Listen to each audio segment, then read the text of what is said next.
আসসালামু আলাইকুম রহমতুল্লাহ বারাকাত। প্রিয় তন্দ্রা, আজকের এই টেকনোলজির যুগে নেট যুগে ইউটিউব, ফেসবুক, টিকটক, কুই ইত্যাদি ইত্যাদি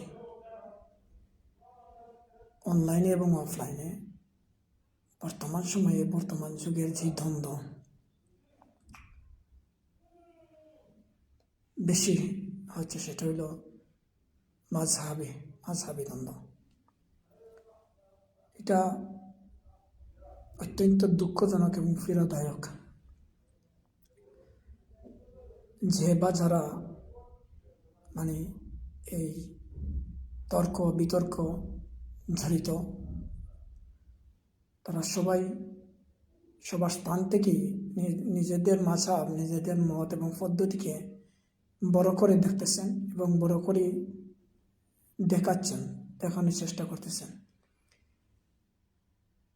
এর কারণে সেটা দ্বন্দ্বে পরিণত হচ্ছে, বিভাজনে পরিণত হচ্ছে, বিভক্তি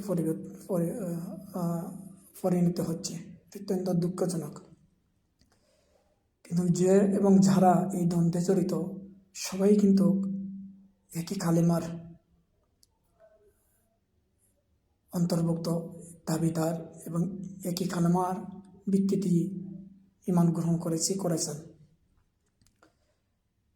সবারই একই দাবি বা ঈমান যে আমরা নবী মুহাম্মদ সাল্লাল্লাহু আলাইহি ওয়াসাল্লামের উম্মত। এই দাবিটার ভিতরে দিয়ে যদি সবার দাওয়াতি কাজকর্ম পরিচালনা করতেন তাহলে এই মত পথ এবং পদ্ধতির দ্বন্দ্ব শুরু হতো না। আমরা ইমানের দাবিতে মুহাম্মদ সাল্লাল্লাহু আলাইহি ওয়াসাল্লামের উম্মত দাবিদার, কিন্তু মুহাম্মদ সাল্লাল্লাহু আলাইহি ওয়াসাল্লামের একক মত এবং পথের অনুসরণ নিয়েই আমরা চলতেছে না। বন্ধুগণ, সংক্ষিপ্ত সময়ে এবং এগুলা বিজ্ঞজনদের আলোচনা, আমার মুখে আমাদের মধ্যে এগুলা শোভা পায় না। কিন্তু দুর্ভাগ্যজনিত কারণে আমরা এগুলা বলতে হচ্ছে। কেন আমরা কোথায় যাব, কাদের কথা মানব, কাদের কথা শুনব? এই তো মাঝহাবি দ্বন্দ্ব। আমরা এই বয়স পর্যন্ত শুনেছিলাম 4 মাযহাব। আমি আজকে এই মুহূর্তে দেখলাম এই মাঝহাবি ক্লিক করতে গেলে যে কত শত মাঝহাবের আবির্ভাব হয়েছিল। এবার সর্বশেষ এখন পর্যন্ত 8টি মাঝহাবি মত নিয়ে মানুষ চলতেছে। এখন যে বন্ধুগণ চলি, মাঝহাব কি, মাঝহাব অর্থ কি আমরা অধিকাংশরা জানি না। মাযহাব শব্দের অর্থ হইল মত, পথ, পদ্ধতি, নীতি এবং আদর্শ।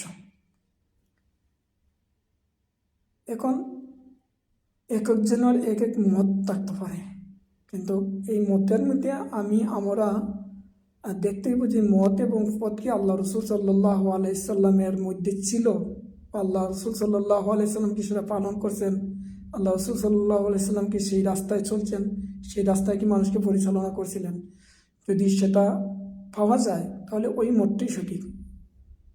ওই মতের যে বা যারা কে কোন দলের, কোন পথের, কোন বুজুর্গর অনুসরণ করছেন সেটা বিষয় না।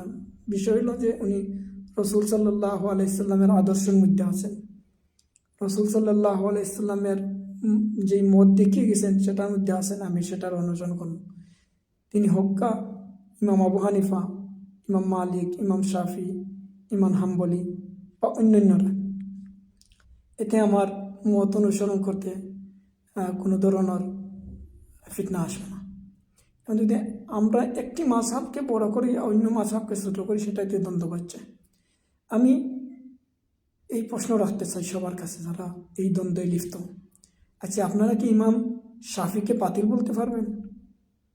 ইমাম হাম্বলিকে যে বাতিল, উনি ইসলামের বাইরে ছিলেন, ইসলামের রসুল সাল্লাল্লাহু আলাইহি ওয়াসাল্লামের মতের বাইরে মত পোষণ করেছেন। বা ইমাম আবু হানিফা এই মত পোষণ করছেন, এটা উনি সঠিক হয়নি। আর ইমাম হানিফা রাহিমাহুল্লাহ অত্যন্ত সুন্দর এবং চমৎকার কথা ছিল যে আমার মাযহাব হইল ওইটা যে যেখানে সঠিক, যদি আমার কথার থেকে সঠিক কথা পাওয়া যায় উত্তম সর্বোত্তম, সেটাই হলো আমার মাযহাব। কিন্তু দুর্ভাগ্য বিষয় ইমাম আবু হানিফার অনুসারী যারা, এই কথাটার মধ্যে আমল নেই, এভাবে অন্যরা। তো আমরা যদি 4টা মাযহাব দেখি, যে 4টার পরে আরও একটা সৃষ্টি হলো কি আহলে হাদিস নাম নিয়ে। তো এইভাবে মাযহাব সৃষ্টি হয়েছে। এর জন্য এই সময়ে যে ফিতনা, এই ফিতনা থেকে রক্ষা পেতে হলে যে আমরা একমাত্র শুধুমাত্র কেবলমাত্র আল্লাহ বিধান আল কুরআন এবং রাসূল সাল্লাল্লাহু আলাইহি সাল্লামের হাদিস